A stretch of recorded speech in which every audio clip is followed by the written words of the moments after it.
Good morning, Facebook. Here today we're looking at Psalms chapter 57, looking at verses 1 through 3. Now you see David here. Now he's a servant in the house of King Saul. But you see somewhere along the lines, King Saul, he somehow found out that David, he has been anointed to be king. And that the throne of Saul would not pass to his son, but it would go to David. And you see Saul, he gets full of anger, he gets full of wrath, he gets full of bitterness.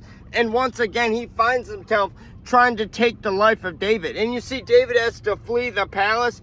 He has to flee Jerusalem. And you see what he's doing at this point. He's hiding in a cave from King Saul. And you see as Saul gets closer and closer, David doesn't know if he'll come out unscathed. David does not know the future. He does not know the end result. But you see David does know. He knows how impossible this situation looks. David knows in and of his own strength it's impossible to change it. He can do nothing about it in and of himself. David knows this.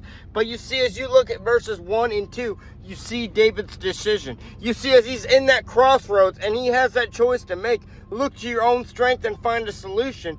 Or you can look to God and remember that he is the solution. You see, David sees and he makes his choice in that very verse. He remembers, he looks and sees, not only is this situation impossible, but I remember that I serve the God of the impossible. You see, now that he remembers that everything that God has done, then this situation, it don't look so bleak. It don't look as impossible. When David remembers the past, when God has got him out of just as impossible, if not even more impossible situations.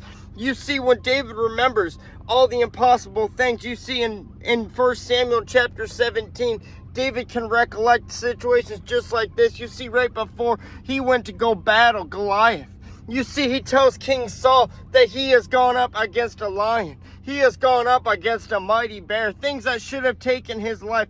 Things that a young teenage boy does not have the strength, does not have the confidence, does not have the boldness to stand up to. You see, David says, God has delivered me from the hand of the lion. He has delivered me from the hand of the bear, and he will deliver me from this Philistine. This giant in my life is no different from that bear. It's no different from that lion. And the impossible things that I've went through in the past are no different than the impossible things I go through now. And I will not allow what I am. I will not allow where I am right now to make me forget about where I was. I will not allow where I am right now to make me forget about who he is and everything that God has done in my life and everything that he's currently doing. And you see, he's choosing to desperately cling to God. But us as Christians, as we start our day, where will we choose to look when things get hard? Will we look at our comfort or will we look to Christ?